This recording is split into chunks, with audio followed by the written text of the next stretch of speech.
So tell me a little bit about your story in human design journey. Yeah. Well, I had moved to Taos, New Mexico in 1997. Uh, after living all over the world, I was in the service and had come back to the United States and was looking for a place to settle. And this region really spoke to me, and so I came here. And in 1999, I met a man named Ed Stanton, who apparently was one of the early students of Ra. Ra had been living in Taos off and on, from what I understand. And so Ed had trained with him.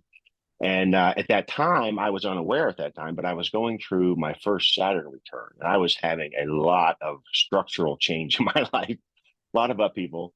And so I met this man named Ed Stanton, and he gave me my foundational reading, and it was transformative. It was really amazing. I was immediately drawn to it, and we became fast friends. And so I started training with him. And that's kind of how it worked back in those days. This is 1999, 2000. I was Ed and myself and Ra's books and recordings, and I became certified that way.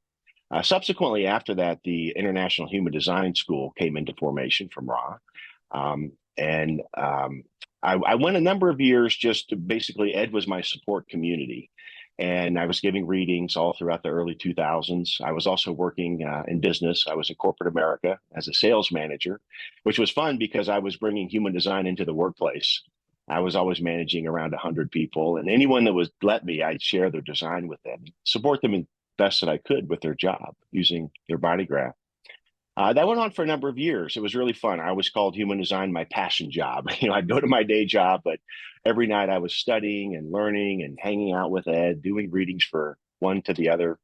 Again, before the internet, it was all word of mouth and handshakes and whatnot.